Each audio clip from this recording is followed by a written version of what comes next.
Patricia Poland, and I work in the Dickerson Genealogy and Local History Room here at the Union County Public Library.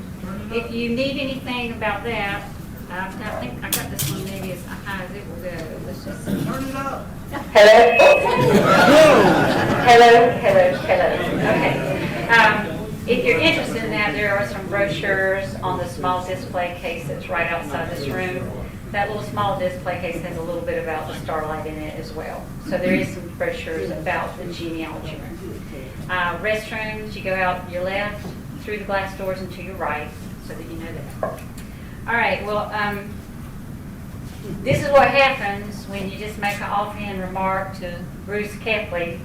Hey, if I have a Starlight Speedway program, you think anybody will come? I think so.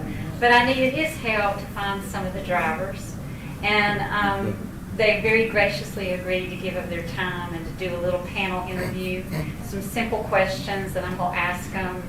And now Bruce has roped in Charlie Craig into this panel interview. And then we have Doug Simpson, we have Doug Aldridge, Gary Hargett, Mr. Hargett, and he gets mad when I say that, and Larry Wallace. So thank you very much for all of you coming today, really.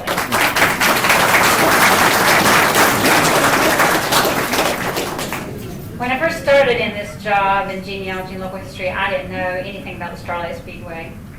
I was kind of fascinated by it, but I have to admit to you right now, I've never even been to a dirt track race. And this was very evident when I called Doug Aldridge and I asked him if he was going to drive his car here. He said, good heavens, no, I would get a ticket. And I'm like, oh, okay. So somebody then explained to me that these cars are not street-ready cars or street-legal. So, when I called Gary Hargett, he says to me, I'm going to speak the truth and I don't care who gets mad. I said, that's okay. I like the truth. Just remember, this is a family event. Now, another man called me this week, Mr. Caldwell. Mr. Caldwell, you want to raise your hand? Okay. Mr. Caldwell. Okay. He called me up. He was hilarious. He called me up this week, wanted to know kind of who was coming. And then he said to me, this is a first in history. This is the first time that all of these guys have been assembled in a library.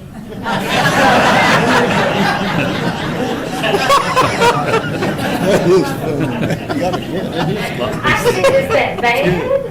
There was a long silence. He said, well, we're suspicious that some of them can't read because they were accused of not being able to see when they were out on the track. All right, so I want to get started. We'll probably have a little bit of trouble with our microphones, okay? But my first question to each of them was, or is, what led you to dirt track racing? So, Mr. Charlie, what's your interest in it? So here you hold it. Well, I'm sort of a historian guy from Gastonia. I never was a driver except for the vintage cars, and I grew up with Doug Simpson, Larry Wallace, Harold Dunaway, Bryant Wallace. They were heroes to us, and we had a lot of racing around Gastonia. I started going to Robinwood in 1962. Larry finished second the first night I was ever there, and I thought that was the greatest thing I'd ever seen. So it got in my blood, and when I was 13, and my wife still can't believe this, I would thumb the Carolina Speedway, which is about 5 miles away. This guy would pick me up every week. Doug, one of my heroes, and then he would bring me back home and let me out in the driveway, and 2 o'clock in the morning, and I had the dust all over me and the programs and the picture books, and I couldn't wait. I'd stand at Twin Tops Fish Camp every Saturday night waiting on him to come down the road and get me. I can't believe your mother let them do that. Well, Irvin Carpenter told my wife sitting in our den one night, and she said, Irvin, I just can't believe he was that little and he was hanging around. Irvin said, well, he turned out pretty darn good, didn't he? So anyway, that's my interest in it. I've got a little museum in Gastonia at my shop have a big cruise-in racing reunion every October. It's October the 12th this year. We'll have a couple thousand people. Everybody, please show up. It's a lot of fun. And Ellie Mae Clampett used his bathroom. I am not kidding. Am I right? Here. Ellie Mae Clampett used his bathroom. Am I right? Am I right? Sorry? Okay. My wife was there. My wife was there. That's all I have to say. All right, Here, Doug Deb. Simpson, same question. What led you to dirt track racing? Now, that's a good question. When I got out of service in 1955, I had some friends that had micro midget racers, and I would go to race with them, and I started driving one, and picked up driving, and I did pretty well with it, so I went and built me one. And I rode that thing, and I got too fat, and I had to get something to carry me, so Buck Berganza myself went to Lancaster, and he talked somebody into letting me drive a car down there. I never had been in a race car. And I got in that car, and the roll bars, I could shake them, you know. But I'd never been in a race car. I didn't know what it's supposed to be, you know. So they dropped the flag, and I was running pretty good, you know. Matter of fact, it says the best car ever run. I passed this one car, you know, been winning some races down there, and he spun me out. And back then, there wasn't no division. You run what you brung, you know. And they put me in the rear, and I started back in the same car, spun me out again when I got up there. And I didn't make the race. And the guy had that car, was named Big Jaws or something like that. I forgot what his name was. And he was going to give him $50 for letting me start in the rear. The heat race at Lancaster, which the purse wasn't that much, I don't think. And they wouldn't let me do it, so we had to go home. So he wanted me to drive it the next week, so I tried it next week and the next week, and I kept getting different rides. And I'd get a little better and a little better until finally got one that ran pretty good. And it just got in my blood, and I never could get it out. And that's it. All right. So same question, Doug Aldridge. Well, when I was maybe in like third grade in school, and I'd ride down with mother or daddy, and we'd go by Mr. Bruce Thompson's shop out here at 5 Points, and I'd see the cars sitting out there, and I just fell in love with them. And then later, I'd done a little drag racing, and my daddy said something about, "You're gonna race, won't you race round and round?" And I said, "Well, I can't afford to build no car." And he said, "Well, I'll help you. Can't do it all, but he said help me." And so next thing I knew, I was out looking for old 55 Chevrolet body, and that was my first race car. My first race was in August 1965 in a 55 Chevrolet, and then later another 55 Chevrolet, and then a Chevelle, and then the Camaro, which is my favorite, that's sitting out there now. And that's what happened for me. All righty.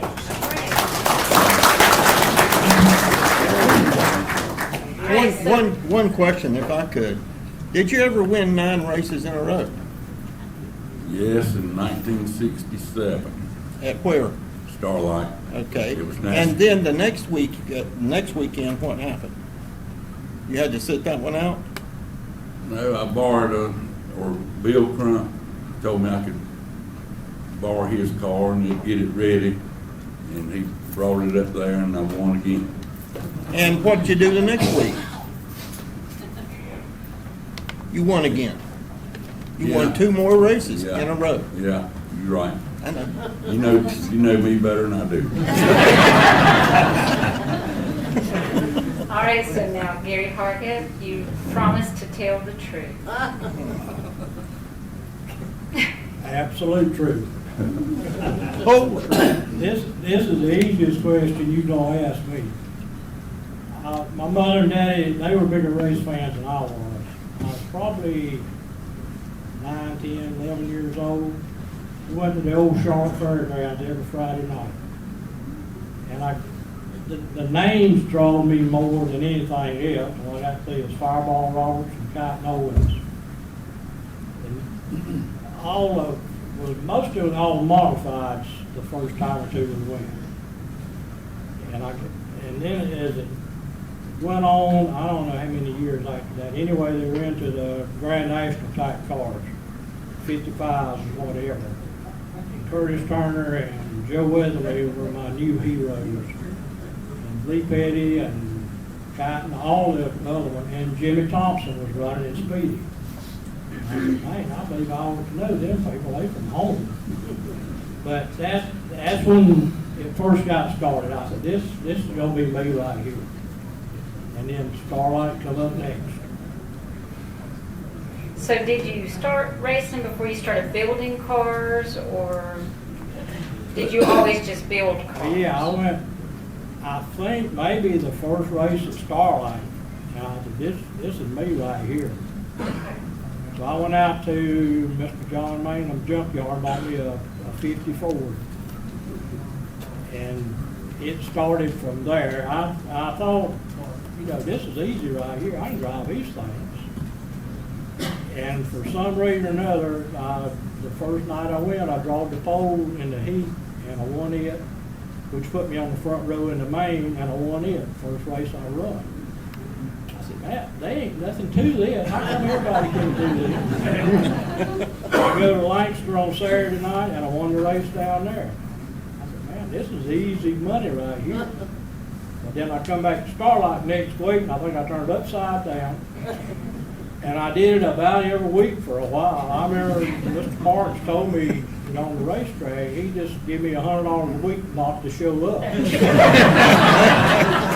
said, well, what's the deal? He said, you cost me $100 a week to put up the fence, fix that sprinkler system. So I found out then maybe I needed a driver, and then Ralph Earnhardt talked me into it. He said, I see your problem right now. You need to hire a driver.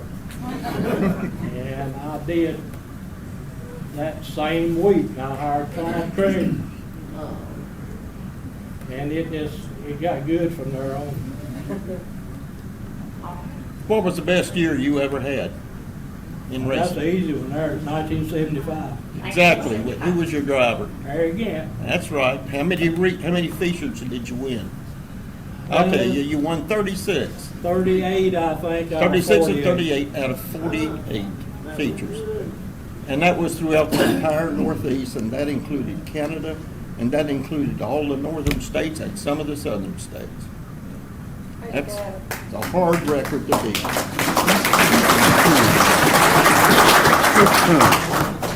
Then I met Dale Earnhardt, spent every dime I had. Hey, did you ever shoot Dale Earnhardt in the back? With a shotgun. Yeah. How'd that come out? Well, it come out good. We were dove hunting, and Dale he had to be the best. It didn't matter. And he got away from me down. He come up through a gully out in the field, right in front of me, where he'd get the first shot. And the low flying dove come through, and I done pulled too far to stop. He stood up right in front of me, and I blowed him away. I ran out to see if I killed him, and there's blood everywhere. But it was all, I shot all the doves again he had in the back of his jacket.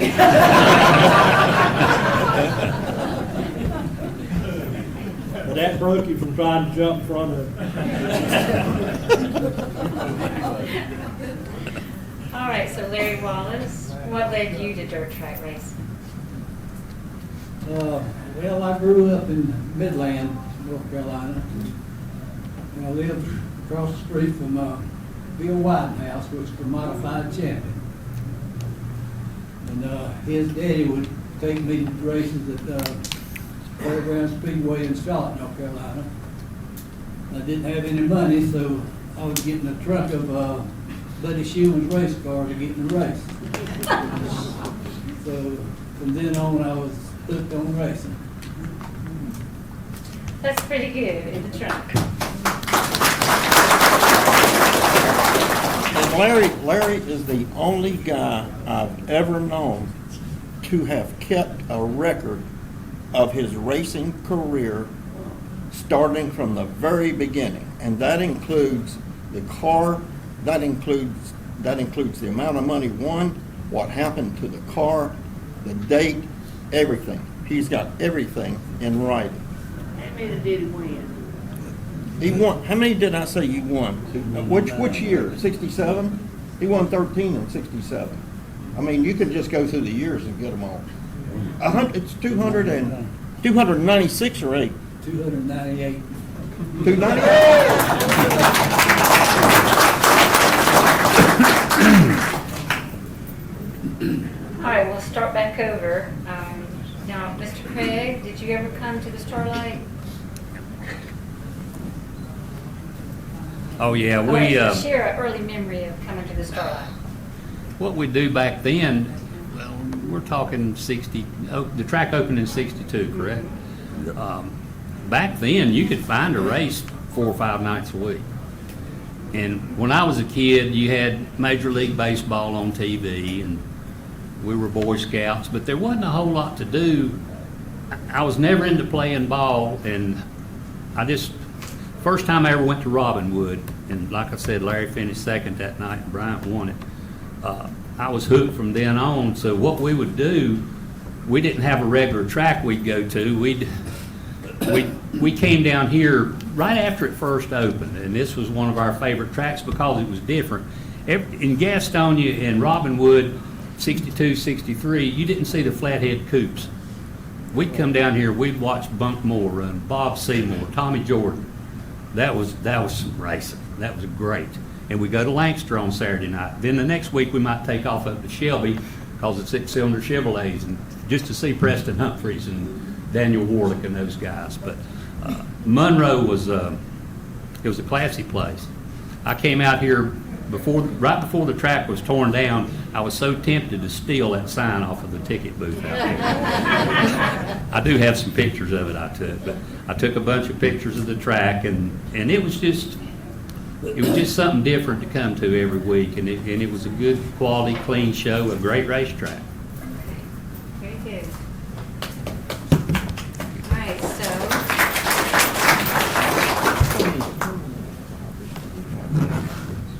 There's several, you could do the names. Yeah, okay. We'd like to see other drivers that are here, if you would at least stand up. Yeah, any other drivers here? Yeah, stand up.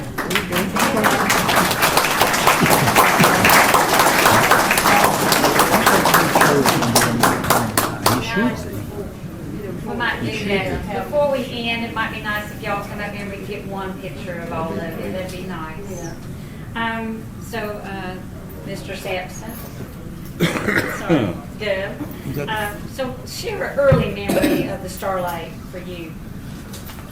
Well, the first time I came to the Starlight, I was down at Don Rogers' shop working on an old race car with Don and Tommy Starnes and Bunk, myself. Somebody came by and said that turn the lights on at Starlight Speedway. Never had run a race here yet. And I said, well, I got to go see better. But I knew it was Jimmy Thompson and Speedy Thompson, which shops right up the street here, you know. They'd built a Studebaker to run Daytona in, and I'd let her to the car for her. I said, I'm going to go watch this, because I knew what it was. Just hold the microphone a little closer. And so I got up to the racetrack and got there in time to see Jimmy getting in the car. Well, he made 2 or 3 laps warming the car up, and he come down the front straightaway just to get in it. And they said a spindle broke, tie rod in or something, and he hit the wall and tore the whole front end of the car off. And never had run a race there. He still ain't run a lap. But they tore the sprinkler system. When they built the racetrack, they put a water sprinkler system all the way around the racetrack so they wouldn't have to water bag it. That didn't work out because every week they were tearing it down with it. And so that was the first time I ever came to the Speedway. And the next time when I came to race, and I really don't know what I did, I might have finished. I finished somewhere. I don't remember where.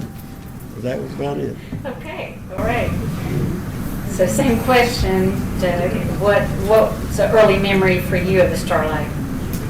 Well, same way Doug was talking about, and everybody remembers Bunk Moore. And just when I started, I just hoped I could outrun him someday, because he was hard outrun, and just, it was just the best racetrack around. I mean, it was a good size, 4/10 of a mile, and just had a lot of good spectators coming. It was just fun track.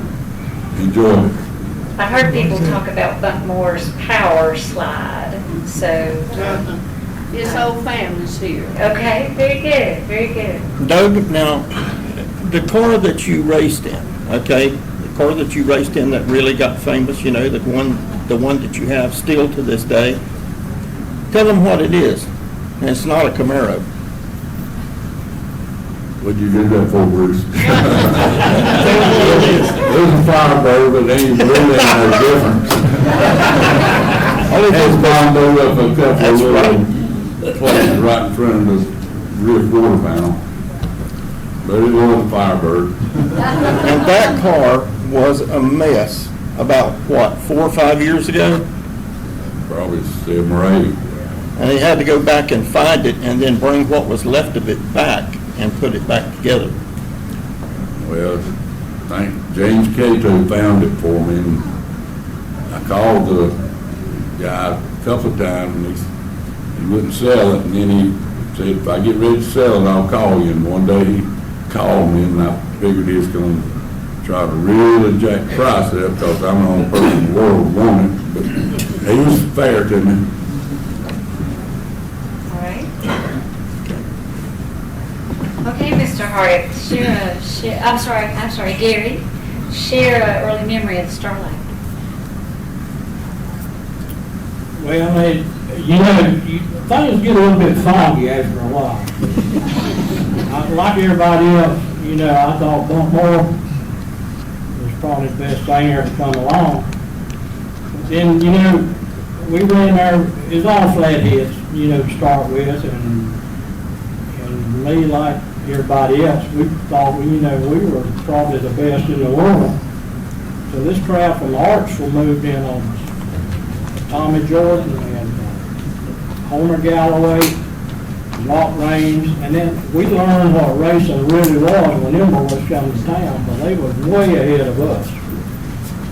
But still, Starlight, a lot of good races there, and then I guess the later things, I guess it went NASCAR, and they call them Grand National or Sportsman or whatever. Well, that's when it went, to the big block Ford.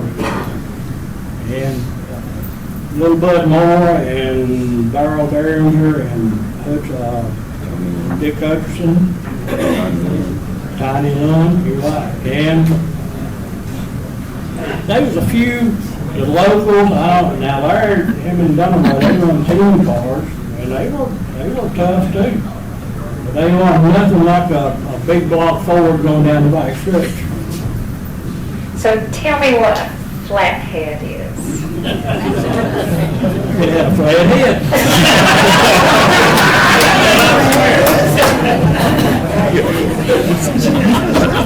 The valves were hid under the head, and then they call them the overheads because the valve was on top of the head. It still doesn't help me.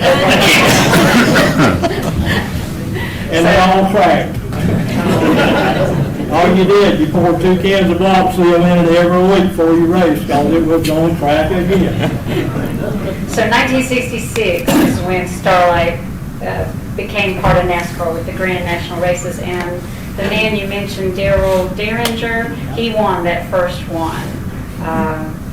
Came in third was Wendell Scott.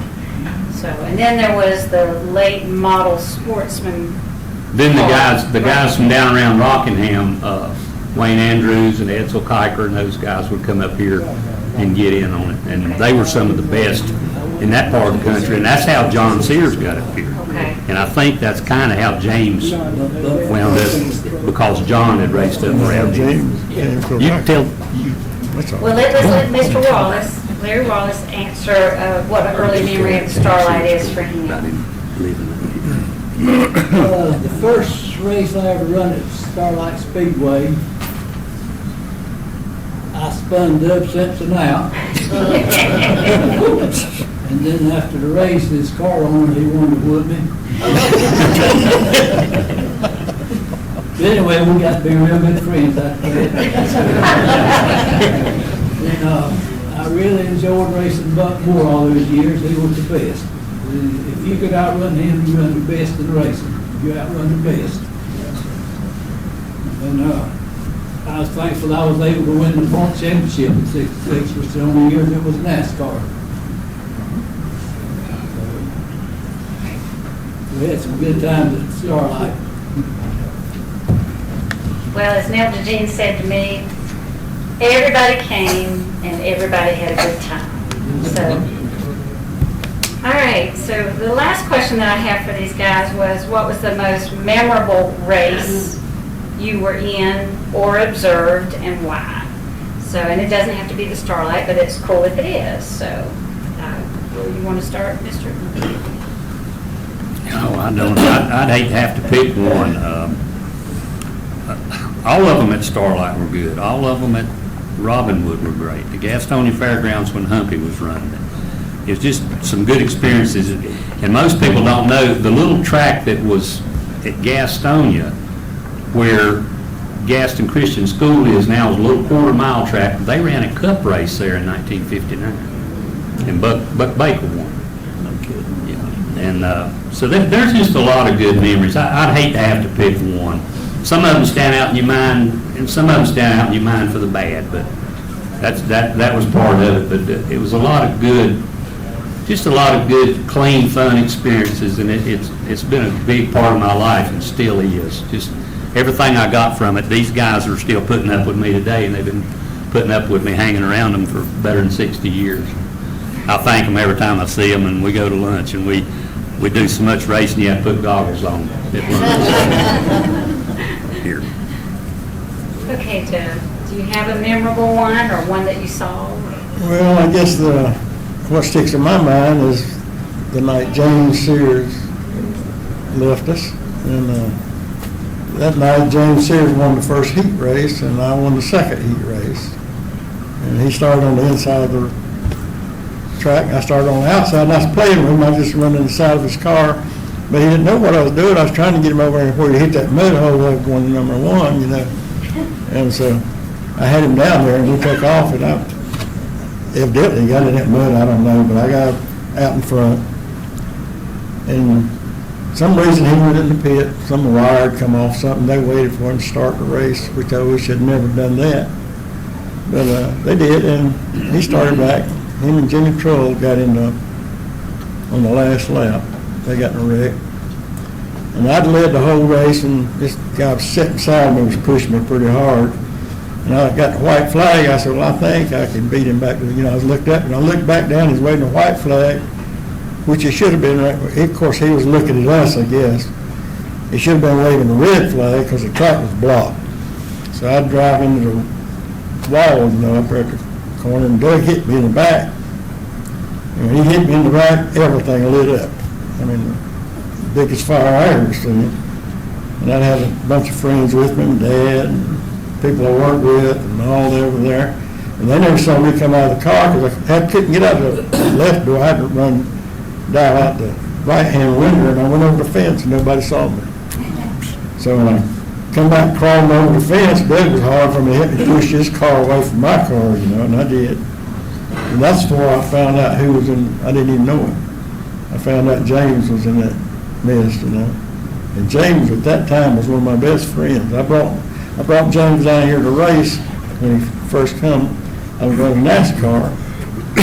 And they made me quit running NASCAR and run dirt, which I should have stayed and run dirt, and I had it all wrong, as usual. And I called James to see if he wanted to drive that car. The car belonged to Ted Helms, and he said, man, yeah. So he came with me that night. He met me at my house and stayed with me about a month or two before I got rid of him.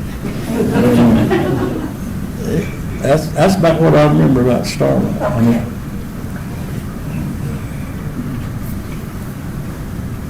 So what's the most memorable race for you, Doug? Is it on? It's red. Red. Oh, it's red. Grab one of them other ones. Mine's red. It's dead. There you go. It is still working? Yeah, it's still working. Use the red music. Use Larry's. Yeah, go ahead. Go ahead. You go, Go ahead. Yeah. ready? All right. Well, like Doug was talking about, when James got killed. It was maybe, I don't remember, a month or so, about close, when they had the race, me and Carl Smart. Anyway, they had a benefit race for Joe Carroll, which was Sears' wife, and they let the Concord boys come. They ran a 302 cubic inch Chevrolet or Ford, and we had to run a 283. And You never run 280. anyway, the biggest thing I remember, that was probably the best race I ever drove in my life, because Carl had like I say, a 302, and I had a 282. And, I got the 327. that's later. And, I was fortunate enough to win. Mike had me a good 283 in it, but Carl, he was getting up the side of me almost every lap. He could have spun me out any time he wanted to, but he drove a clean race. Might have rubbed a time or two, but no hitting. And so I remember that well. So Gary Hargett, what's the most memorable race that you remember? This is tough. You know, we got to remember, I raced full time for 53 years. And they might be 50 of them memorable races. But I guess probably the one was the Chad Moss. Probably, I think, about 06. Yeah. Well, every time I get home, I put Chad in my car and he'd win me a race. And I had got around and I got a new motor and a pretty good old car, and I called Chad and asked if he wanted to drive it. He was going to run a race at Coastal Plains down in Jacksonville. It was a UAR race. And I called and asked him if he'd drive it. He said, yeah, he'd be glad to. Well, I wrote a bad check to get down there. I wrote another one to get us some tires. And I told him, I said, you know, we might win this race. He said, well, we're good. We practice, we slow car there. And I'm walking around and he said, sit down, eat your bologna sandwich, sit down, this car is good. So I went on with him a little bit, and we went out and we qualified, 27th, which was last. I said, all right, now tell me what. He said, we're good, I'm telling you. It don't pay nothing for qualifying. It don't pay nothing for practice. Well, I did when he left, and I did change the right rear spring. Whether it made a difference or not, I don't know. But anyway, he dropped the flag, and he passed about 10 cars on the first lap on the outside. I said, well, right there with my tire money. We run, and he kept coming. We had a wreck or two, helped us out. And we got up to fifth, and it was lightning everywhere. And I had a caution. I told him, I said, well, it's so good they call this thing right now. He said, no, hold on. And when I got up, he was running forward, the two guys in front of him was trying to kill each other. And he couldn't get around. They block him. We get the white flag, we go down there into 3, and he never cracked the gas. He went between them, turned both of them around, and the checkered flag was right there. And it turned the wheel, tore the fingers off of it, water pouring out, pulled up there to the flag stand. He said, you ever do a burn out? Yeah, all right, they will tell you what it's burn out. We ended up leaving over $3,000 out, covering all the checks.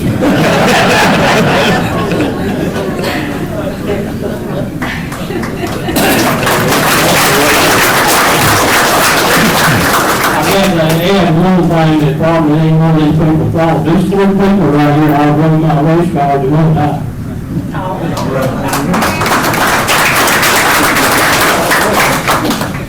All right, Larry Wallace, can you top that story? I can't top that story, but I have a lot of good memories at Starlight Speedway, but, I guess my most memorable race was in, 1968 at, the old Queen City Speedways in Charlotte, North Carolina. Okay. There was a 4-lap race, and me and Ralph Earnhardt, which was Dale's daddy, we swapped the lead 2 times a lap for 35 laps.